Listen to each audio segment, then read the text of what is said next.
for anyone, if you want to write your questions in the chat, and then I will relay them just for ease of flow for the meeting. Thank you very much. Okay, well, thank you first of all for the invitation to talk today, and it's good to see you opening with a presentation on such an important topic from Magali, and I'm looking forward to Amy's talk later. So I'm going to try and follow that with something completely different. So I will be talking about the Cratonic Lithosphere. And this is work done in collaboration with Kamber at QUT in Australia. Now, the Cratonic Lithosphere has some rather intriguing and unique characteristics, and I'm going to focus on just one of these, on the origin of silica enrichment.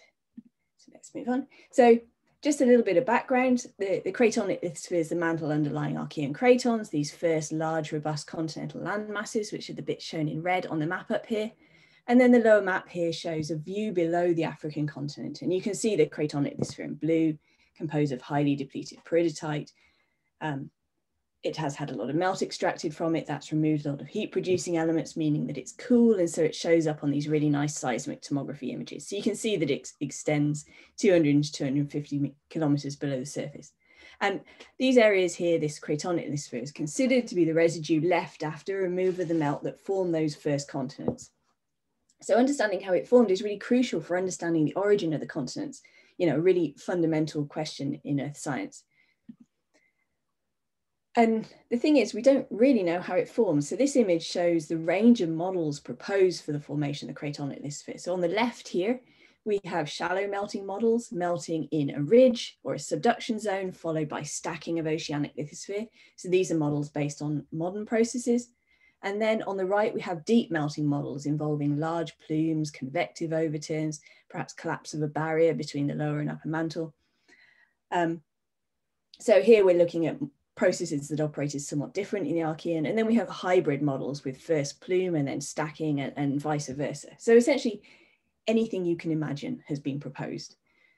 And these potential formation environments are important to bear in mind when we come to think about the silica enrichment.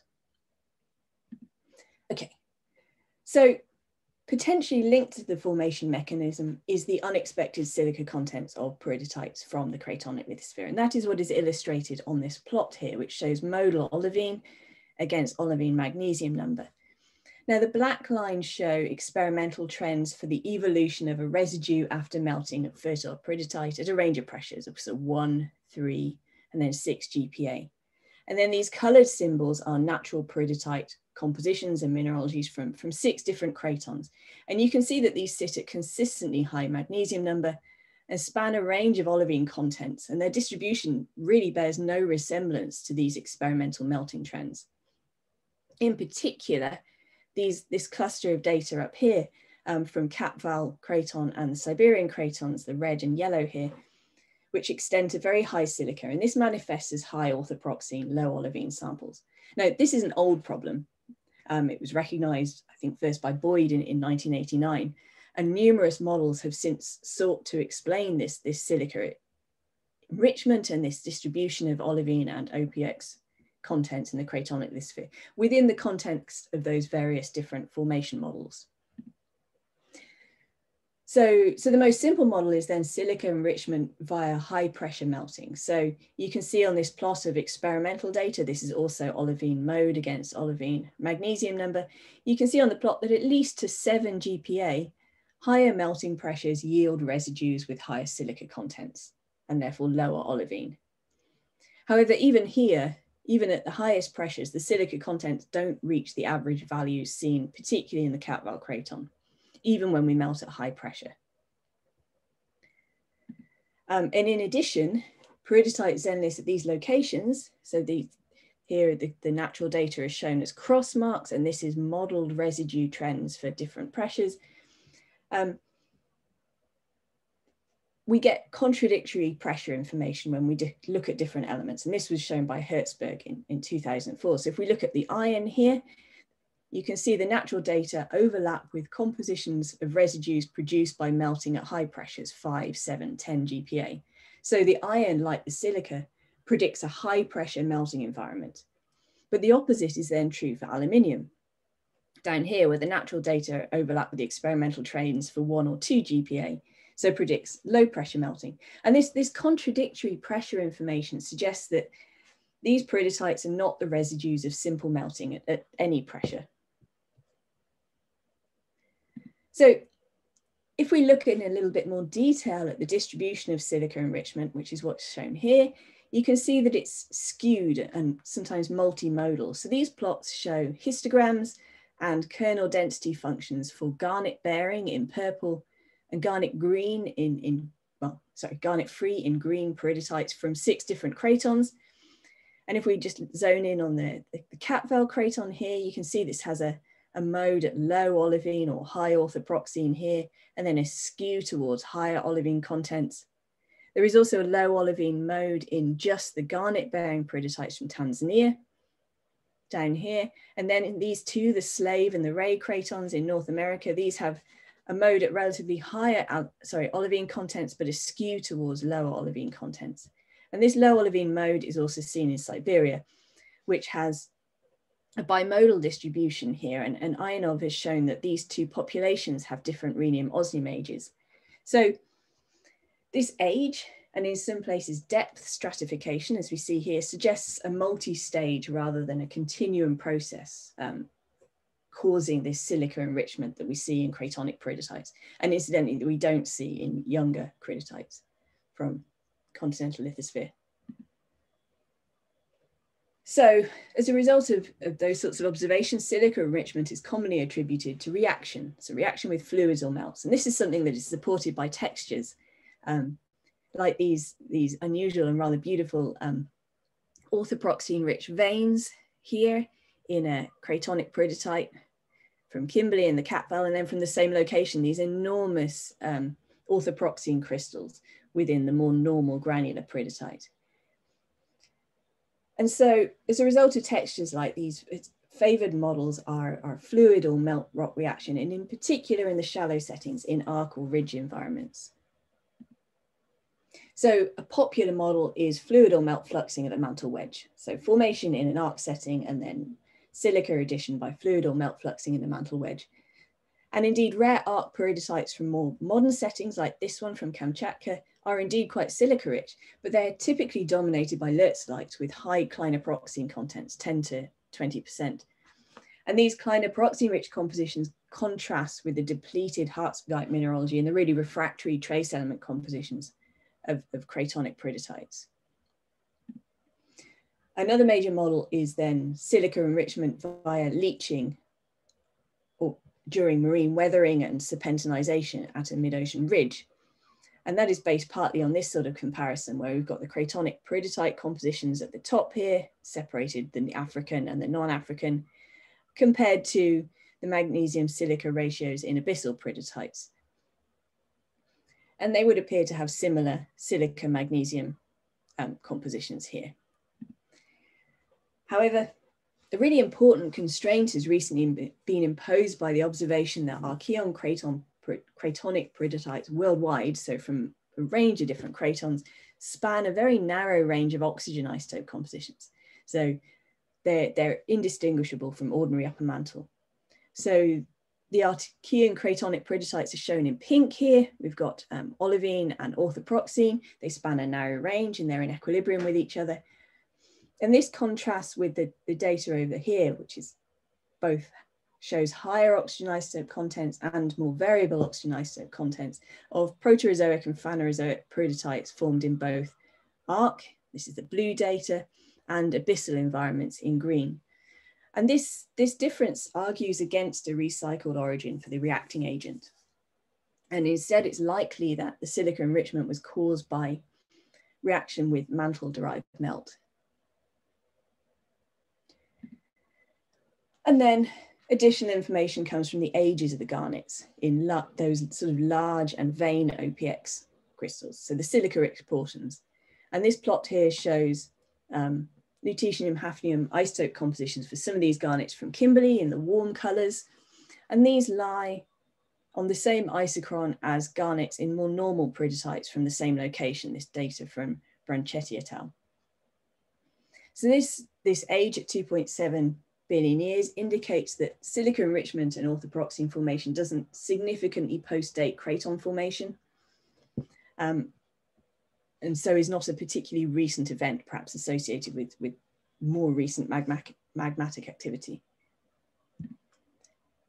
Okay, and then finally, a separate observation is that at the surface, komateites are a key component of crustal greenstone belts on most cratons.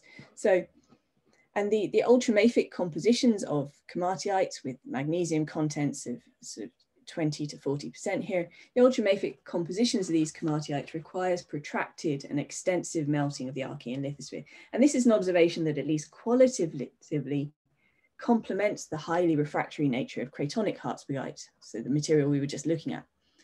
However, komateites also span a range of silica contents. So this particular plot here shows data for Alexo and Pike Hill, which are in the Abitibi province. And these komateites, you can see, have silica contents that are too low to reflect melting of fertile peridotite. So essentially what Baltz and I have done is suggested a model in which reaction between ascending komatite and depleted peridotite explains both the silica enrichment of the mantle cratonic peridotite and the silica depletion of many of these komatiite melts. So essentially this is the model. We have localized upwelling of hotter mantle, 1800 degrees centigrade from depth, and this erupts relatively undepleted komatiite, but extraction of this komatiite from the mantle leaves a depleted residue, which has relatively normal orthopyroxene and olivine contents. And then subsequent komatiite melts from deeper ascend through and react with that depleted residue, generating silica-rich hartsbergite, and indeed depleting those melts in silica. So we're proposing a two-stage or even more likely multi-stage process consistent with those kernel distribution plots. Now, to see why komatiite interaction might cause silica enrichment, we need to think about the melting process. And apologies, this is the only phase diagram we will include. And all I wanted to highlight is that in the region here above 3, this is solidus here, this is a fertile peridotite composition. Above about 3.5 GPa, you have no orthopyroxene at the solidus. And instead, what happens as you melt this is you have incongruent melting of clinopyroxene that leads to the formation of peritectic orthopyroxene above the solidus. So orthopyroxene forms during melting as a peritectic phase. And this incongruent melting reaction is shown here for fertile peridotite up here, and then for a hybrid of komatiite peridotite down at the bottom here. And then you have a plot which is melt proportion, so going from the solidus to higher degrees of melting, and the phase proportion here. And what you can see is that clinopyroxene, which is the bright green, obviously decreases rapidly during melting, and that at around 10% melting, we get the appearance of orthopyroxene that increases up this way in both the peridotite and the hybrid compositions. But because the clinopyroxene content of the hybrid is higher than in pure peridotite, it stabilizes additional orthopyroxene in the residue, leading to this silica enrichment. And the effect of this reaction is shown here. So we're using magnesium number as a proxy for the degree of melting on the y-axis, so progressive melting in this direction. And then we've got silica on the y-axis. And these lines here are calculated residue evolution paths for melting at different pressures. So 1 to up to 6 GPa up here. These are all modeled using thermocalc. Now, melting of normal fertile peridotite is these gray lines. So it starts here and moves in this direction. And you can see that this isn't going to reach these high silica contents that we see for the Kaapvaal peridotite, which is these stars in here. Apologies, I've missed the key. But the stars here are the average composition of garnet-bearing and garnet-free Kaapvaal peridotite. The silica content of the residue increases as the proportion of komatiite increases. So I've shown here, or calculated here, 20% komatiite and 50% komatiite. And by the time we have 50% komatiite peridotite hybrid, we can produce these average silica contents of the Kaapvaal lithosphere. Now, this model can't determine whether the addition of komatiite occurred as a single event or several events at lower melt rock ratio. We suggest it's more likely to have been the latter, but it shows an overall process by which the silica content of the Cratonic lithosphere can increase as a result of interaction with ascending komatiite. But of course, we can't just look at silica. So these plots show that that reaction has a minimal effect on the other elements, on iron, aluminium, chromium, also sodium, and calcium. So what these plots essentially show is that the residue evolution trends are the same for fertile and hybrid compositions. Okay. Now you can see by the tab down here that what I really wanted to show you was some trace element modeling for this reaction process, but COVID has unfortunately rather slowed everything down here, and this is complete. So this is still the working model. And essentially we're suggesting this model for silica enrichment via interaction between depleted peridotite and ascending komatiite. So the komatiite is a melt that's known to have been present and known to have been ascending through this region of the mantle at the time. And our model satisfies the textural and the oxygen isotope and the age constraints from peridotite xenoliths, and is potentially able to reconcile the compositions of peridotite and komatiite, permitting a residue melt relationship between those two. But this is ongoing work, and we're currently looking to test this model experimentally, and as I mentioned, through trace element and isotopic modeling. But for now, I shall leave it there. Thank you very much. Thank you very much, Emma. Is there any questions for Emma right now? So either you can open up your microphone and ask it directly, or write it in the chat, and then I will relay it. In the meantime, Emma, so maybe I've missed it, but so do you have to have a komatiite actually melting reaction, or would, you know, more lower degrees of partial melting and more basaltic melts actually would do the trick as well? So the second part of the question I'm going to take first. The basaltic melts are interesting, and they have been proposed as an alternative. And I have also modeled those. The issue with the basaltic melts is twofold, and I'm not completely excluding them, but firstly, they tend to stabilize additional clinopyroxene. And this is likely part of the reason that we have the whirlites occasionally in the cratonic peridotites, younger whirlites and clinopyroxene-rich samples. But it's difficult to react the basalt with the peridotite and produce a clinopyroxene-free hartspigite, which is what is dominating the cratonic lithosphere. And the second issue is generally the basalts have lower magnesium numbers to start with. And so in reacting basalt with the hartspigite, you suppress the magnesium number, and cratonic peridotites are well known for having exceedingly high magnesium numbers, 92 to 94 even percent. So basalt is difficult to reconcile as a widespread process. What was the first one? Oh, variable mesh melting. Well, some of these, I've been focusing on the Kaapvaal as that is the extreme, but some of these are less extreme. Let me go back to this plot right at the beginning. There we go. So that the really high silica ones, where are we? There we go. Are these red and yellow, Kaapvaal and Siberia, and a number of individual samples from other locations will also plot up here. But there is also quite a bit of data that plots within the experimentally reasonable trends for simply melting of fertile peridotite. So maybe these have experienced more komatiite enrichment than these ones over here. Or conversely, these could have all been even more depleted prior to some reaction. The trouble is, once you start to have these reaction processes, it's difficult to know whether what you see as being normal is indeed normal. Thanks very much. And then we have a question by Amy Riches here. So is this geochemical model to explain the compositional data for cratonic xenoliths suits consistent with or testable by observations from geophysics, from volcanic magmatic samples or pipes, lineaments from where the xenoliths are recovered, and is the interaction with kimberlitic melt envisaged to be ancient? Oh, that's a lot of questions. So a lot of those features, indeed a lot of the controls on kimberlite emplacement locations are, as Amy would know, controlled by lineaments, and you do indeed have interaction with kimberlite,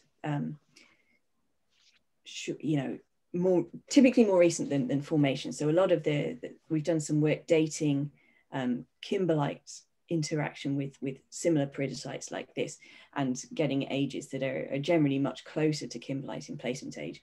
The issue with reacting with more kimberlitic melts further back in time is that you would introduce a significant amount of heat producing elements, and that's really not consistent with the thermal profile. So if we want to react with a melt, it has to be a fairly refractory melt. Otherwise, we're going to introduce a reasonable amount of, uranium, thorium, potassium, and that would affect the geothermal gradients that we see in the cratonic lithosphere today, which is well known for being particularly cool. So if we want to react with a melt, it has to have low contents of those elements. And so we want something for, refractory ultramafic. Kimberlite interaction has happened, but I think it's later, significantly later. And we do, of course, have a sampling bias, which is imposed by the locations at which the kimberlites sample the mantle.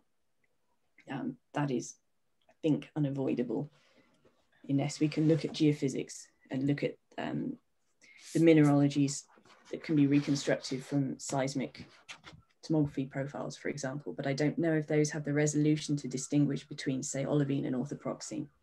And if we can't do that, then we can't really see how representative these samples are. Excellent. Thanks very much, Emma, again for this talk. This is extremely interesting.